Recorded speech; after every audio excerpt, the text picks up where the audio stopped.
नमस्कार दोस्तों, आप सभी को मैं मेरे श्री सत्यगाथा चैनल पर स्वागत करता हूँ। कल की लीला पर स्वयं सृष्टिकर्ता भगवान आएंगे। वो एक नर शरीर को धारण करके आएंगे। वो नर शरीर एक सिद्ध गुरु या सिद्ध महापुरुष होंगे। तो वो कैसे धरती पर रहे होंगे, स्वयं भगवान को अपने शरीर पर पाने के बाद भी वो कैसे रहे होंगे धरती पर, इसके बारे में महापुरुष अच्युतानंद दास जी ने अपने 13 जन्म शरण मालिका पुस्तक पर अनेक बातें लिखे हैं। उनके अनेक गुणों की वर्णन करे हैं। तो ये सभी बातें मैं आप सभी को बताऊंगा। अगर सभी बात बता दिया तो वीडियो बहुत ही बड़ा हो जाएगा। तो ये सभी बातें मैं आप सभी को पाठ पाठ करके कहूँगा। तो चलिए शुरू करते हैं। महापुरुष अच्युतानंद दास जी ने अपने 13 जन्म शरण मालिका पुस्तक के पेज नंबर 86, 87 और 88 पर क्या लिखे हैं, आइए सुनते हैं। सुण रामदास कहूछि एमंत नित्य प्रेम साधनारे सर्व ब्रह्ममय देखिथिबु वत्स बसी पराए संसारे। यहाँ पर रामदास को कहा गया है। रामदास अर्थात महापुरुष अच्युतानंद दास जी ने अपने शिष्य रामदास को नहीं कह रहे हैं। वो महापुरुष जो कि कल्कि राम को अपने शरीर पर पाकर दास स्वरूप होकर रहेंगे, वही रामदास को कहा गया है यहाँ पर। अर्थात वो महापुरुष को कह रहे हैं। ये जो पंक्तियां हैं वो गुरु शिष्य के माध्यम से आ रहा है, मगर इसका कथोपकथन गुरु अच्युतानंद दास और शिष्य रामदास के मध्य है। मगर ये सूचित करता है महापुरुष और स्वयं भगवान को लेकर। वो महापुरुष के गुण लक्षण सब कुछ को यहाँ पर वर्णन किया गया है। वो कैसे रहे होंगे ये सभी बातें कहा गया है। यहाँ पर कहा गया है कि वो हमेशा नित्य प्रेम साधना पर रहे होंगे। केवल प्रेम साधना नहीं, नित्य प्रेम साधना। नित्य अर्थात हर दिन नया हो रहा होगा। वहाँ पर हर दिन वो नव्य नूतन प्रेम साधना पर रहे होंगे। हमेशा नित्य नवीन स्वरूप होकर उनका प्रेम स्वयं भगवान के प्रति बढ़ता होगा। ऐसे प्रेम साधना पर वो रहे होंगे। सर्व ब्रह्ममय देखिथिबु वत्स, सभी को या सारे पृथ्वी को वो ब्रह्ममय दृष्टि पर देखते होंगे।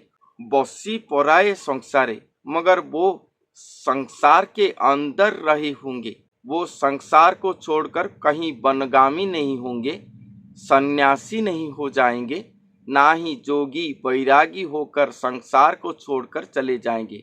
इसलिए जितने भी गुरु संसार को छोड़कर वनगामी हुए हैं और अपने आप को कल्कि कहते हैं या वो महापुरुष कहते हैं, वो कोई भी वो महापुरुष नहीं है। क्योंकि जो महापुरुष स्वयं भगवान को धारण करेंगे और इस जगत का तारण कर्ता बनेंगे, वो एक संसारी मनुष्य होंगे। संसार के अंदर बैठकर ये प्रेम साधना, ये ब्रह्ममय साधना करते होंगे। यही बात यहाँ पर क्लियरली कहा गया है। पेज नंबर 87 पर लिखा गया है, सन्यास लक्षण अछि तोते गुण आबर करिबी तोते अल्प अल्प करिले साधन तरिबु भव निरते। संन्यास का लक्षण, एक संन्यास के पास जितने भी लक्षण होता है, वेद शास्त्र पर वर्णन होता है, वो सभी लक्षण सभी गुण उन्हीं के पास ही होगा। यहाँ पर यही बात कहा गया है। वो संसारी जन होंगे, मगर संन्यास का सभी चिन्ह वर्ण उनके साथ ही होगा। अल्प अल्प करिले साधन, उनका जो साधन प्रक्रिया होगा वो दीर्घगामी होगा। 1-2-4 दिन के लिए नहीं, वो वर्षाधिक साधन करेंगे। महापुरुष अच्युतानंद दास जी ने अपने महागुप्त पद्मकल्प पुस्तक पर लिखे हैं कि वो 18 वर्ष साधन करने के बाद स्वयं भगवान को अपने शरीर पर पाए होंगे। और वो 18 वर्ष इस तरह से कष्ट पाकर साधना करे होंगे कि उन्हें 108 बरस भोग होने की तरह लगा होगा। ये बात वहां पर कहा गया है। तो इतने दिन साधन करने के लिए यहाँ पर कहा गया है कि वो अल्प अल्प साधन करेंगे, अल्प अल्प करके वो साधन करेंगे और इसी तरह साधन करने से ही वो इस भव सागर से उद्धार हो जाएंगे और इस भव सागर को वो उद्धार कर पाएंगे। उसके बाद कहा गया है, हिंसा न करिबु काहारी संगरे कारे अप्रीति नथिबु। वो किसी के साथ भी हिंसा आचरण नहीं करेंगे, ना ही किसी के साथ वो अप्रीति होकर रहेंगे। वो संसार के अंदर रहे होंगे। वो स्वयं जोगजन्मा पुरुष हैं, स्वयं जुग जन्मा पुरुष हैं।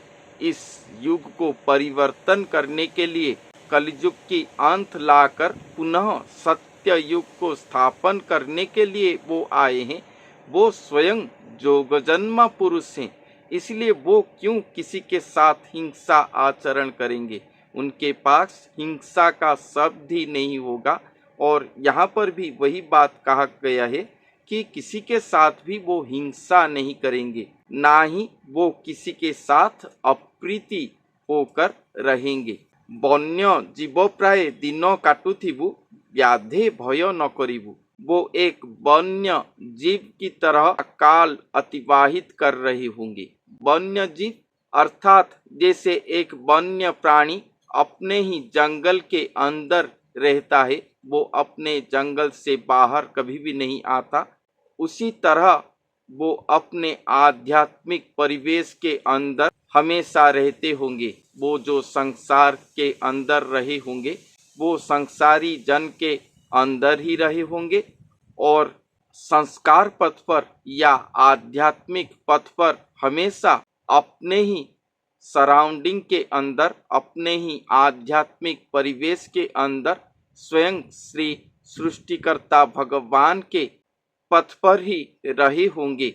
उससे बाहर वो कभी भी नहीं जाते होंगे और हमेशा निर्भय होकर विचरण करते होंगे। वन्य जंतु को व्याध या शिकारी की भय रहता है, मगर उन्हें कौन भला शिकार करेगा। आध्यात्मिक पथ पर वो महापुरुष स्वयं काल का भी महाकाल स्वरूप हैं, इसलिए वो निर्भय स्वरूप होकर इस धरती पर रहे होंगे। अपने शून्य आध्यात्मिक पथ पर भी वो निर्भय होकर गति कर रहे होंगे, क्योंकि काल स्वरूप स्वयं यम देवता भी उनके पास हस्त जोड़कर रहता होगा। ये बात भविष्यवाणी ग्रंथ पर लिखा गया है। कली काल तो उनको देखकर संपूर्ण संकुचित होकर रहा होगा। ऐसा महापुरुष हैं वो। म्लेच्छ दुष्ट दुर्जनों को धूली मात्र भी वो गिनती नहीं करते होंगे। भविष्यवाणी पर ये बात लिखा गया है। ऐसे निर्भय पुरुष होकर धरती पर वो विहार करते होंगे, क्योंकि वो स्वयं इस धरती को महाप्रलय की मुख से रक्षा करने के लिए आए हैं। सभी दुष्ट दुर्जनों को निपात करने के लिए आए हैं। ये महाभयंकर कली काल को अंत करके पुनः श्री सत्य युग स्थापन करने के लिए आए हैं। वो ही एकमात्र भय निवारक है, इसीलिए वो निर्भय पुरुष होकर धरती पर विहार करते होंगे। को ये बात यहाँ पर कहा गया है। गंगा तीर बास समान हुईब जार बास वृक्ष मूल। बहुत सारे साधक कहते हैं, हमारे उड़ीसा के मालिका प्रवचनकार भी कहते हैं कि जो कल्कि भगवान आएंगे वो गंगा नदी के तीर पर निवास करे होंगे। मगर यहाँ पर महापुरुष अच्युतानंद दास जी ने परिष्कार लिखे हैं कि वो जहाँ पर निवास करते होंगे वहाँ पर एक वृक्ष रहा होगा। एक वृक्ष के नीचे वो वास करते होंगे और वो वृक्ष का स्थान गंगा तीर की सहित समान होगा। इसीलिए वो गंगा तीर पर या गंगा नदी के किनारे पर रहने के लिए नहीं गए होंगे, वो जहाँ निवास करे होंगे, जो वृक्ष के नीचे वो अपना निवास करे होंगे, वो वृक्ष का स्थान ही गंगा तीर या गंगा नदी के किनारे के साथ समान होगा। यही बात यहाँ पर कहा गया है। कूट कुटिलता त्याग करिदेले मिलिब अमूल्य फल। उनके पास कूट कुटिलता ये स्वभाव नहीं होगा। वो एक ग्लास निरुता पानी की तरह स्वच्छ निर्मल होंगे, जिनके साथ पानी के साथ दूध मिलने की तरह वो स्वयं भगवान के साथ मिलकर दूध हो जाएंगे और वो एक स्वच्छ पानी होंगे।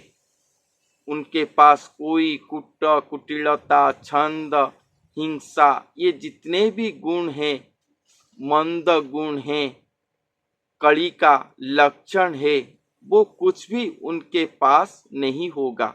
ये सभी वैलक्षण को वो अपने से त्याग करेंगे। अपने साधना सिद्धि के द्वारा वो सबको त्याग कर चुके होंगे। इस सभी को त्याग करने के द्वारा वो अमूल्य फल स्वरूप स्वयं भगवान को प्राप्ति करेंगे। यही बात यहाँ पर कहा गया है। अति कुलप्राय हुअरे दुलाल, अति प्राय को नोहिबु। अति कुल की तरह वो होंगे, अर्थात अत्यधिक मात्रा पर वो हमेशा रहते होंगे। अर्थात मान लो 1 घंटा पर इतना काम किया जा सकता है, मगर वो 1 घंटा पर उससे भी ज्यादा अधिक गुणमय होकर काम करे होंगे। ऐसे अत्यधिक स्वरूप होकर वो हमेशा रहे होंगे। जो समय का लिमिट दिया होगा कि इतने समय के अंदर ये काम खत्म करना होगा, वो बहुत ही शीघ्र वो काम को खत्म कर देते होंगे। ऐसे लक्षण युक्त, कर्म युक्त होकर वो संसार पर रहे होंगे। अड़ी प्राय को नोहिबु, जैसे हम पिता माता के पास एक संतान अड़ी करता है, मुझे ये ला कर दो, वो ला कर दो, ऐसा स्वभाव के वो नहीं होंगे। वो संपूर्ण निष्काम निष्कपट जन होंगे। स्वयं भगवान को वो कुछ भी नहीं मांगते होंगे, ना ही कि अपने लिए, ना ही अपने पारिपार्श्विक जन के लिए, किसी के लिए भी वो कुछ भी नहीं मांगते होंगे। वो भगवान के पास कोई किसी प्रकार के भी अड़ी नहीं करते होंगे, या कोई प्रकार के भी अर्जी लगाना या मानसिकता करना, ये जो है इस प्रकार के बात वो नहीं करते होंगे। ऐसे महापुरुष हैं वो। मगर भगवान उनके कर्म दक्षता को देखकर उन्हें आवश्यक से अधिक शून्य कर्म देते होंगे, और जिसे वो धार्य समय से पहले ही खत्म करके रखते होंगे। यही उनके सर्वश्रेष्ठ कर्म योग रहा होगा। भ्रमर पराय होइबु नंदन, भ्रमर तू न होइबु। वो एक भ्रमर की तरह हुए होंगे। भ्रमर जैसे नाना प्रकार के फूल के ऊपर बैठकर मधु संग्रह करता है, उसी तरह वो हर चीज पर रहकर सर्व तत्व ज्ञान को ग्रहण करते होंगे। स्वयं भगवान के प्रकाश को वो देखते होंगे, परखते होंगे, ग्रहण करते होंगे। मगर भ्रमर तू न होइबु, मगर स्वयं खुद भ्रमर नहीं हो जाएंगे। भ्रमर जैसे पद्म पुष्प के सुगंध पर वहां पर बैठ जाता है, और सूरज ढलने से ही शाम पर पद्म पाखुड़ा बंद हो जाता है और भ्रमर उसके अंदर रह जाता है। ऐसे लक्षण युक्त वो नहीं होंगे। ऐसे भ्रमर वो नहीं होंगे। वो भ्रमर की तरह होंगे, मगर खुद भ्रमर नहीं हो जाएंगे। अर्थात भ्रमर के पास ये जो मधु संग्रह का गुण है, वैसा ही वो हुए होंगे, मगर खुद भ्रमर नहीं हो जाएंगे।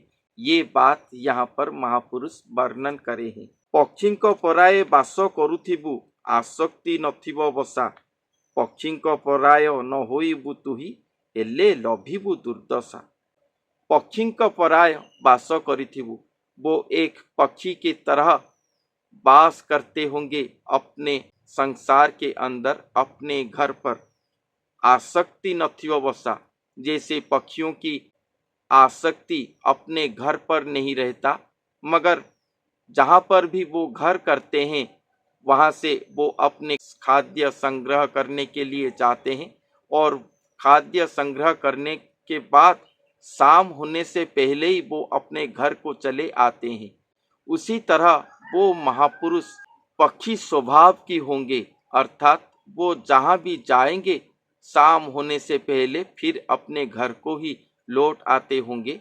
वो जितने भी साधन स्थल पर जाएंगे शून्यगामी होंगे, मगर फिर भी वो कार्य खत्म करके शाम होने से पहले अपने शरीर को प्रत्यावर्तन करते होंगे। या शून्यगामी, शून्य को जाना फिर वहां से लौटकर अपने स्थान को लौट आना, यही पक्षी का गुण है, पक्षी का स्वभाव है। और पक्षी जैसे अपने वास स्थल पर मोहग्रस्त नहीं होता, यहाँ पर रहा है मगर कल ये स्थान सुरक्षित नहीं लगा, इसको छोड़कर अन्य स्थान पर निवास करता है, अपना घर बनाता है। उसी तरह ये भी अपने वास स्थान के प्रति मोहग्रस्त नहीं होंगे, मगर उसके बाद कहा गया है कि पक्षी को पराय न होई बुतुही, अपने घर के प्रति वो मोहग्रस्त नहीं होंगे, मगर पक्षी की तरह भी वो नहीं होंगे, अर्थात ये स्थान अच्छा नहीं लगा, इसको छोड़कर अन्य स्थान पर अपने निवास करेंगे। ऐसे पक्षियों की तरह लक्षण युक्त वो नहीं होंगे। अगर ऐसा वो होंगे तो नाना प्रकार के दुर्दशा लाभ करेंगे, यही बात यहाँ पर कहा गया है। इसलिए वो पक्षी स्वभाव के होंगे, मगर पक्षी की तरह अपने निवास को हमेशा परिवर्तन नहीं करते होंगे। वो एक ही स्थान, एक ही संसार पर, एक ही संसारी जनों के बीच रहकर ये साधन को करे होंगे, और जहाँ भी जाते होंगे श्री भगवान के निर्देश से उसी दिन ही, उसी शाम ढलने से पहले ही अपने घर को चले आते होंगे। ऐसे वो रहे होंगे धरती पर, चाहे वो संसारी जन की तरह हो, चाहे वो संस्कारी पथ पर हो या आध्यात्मिक पथ पर हो।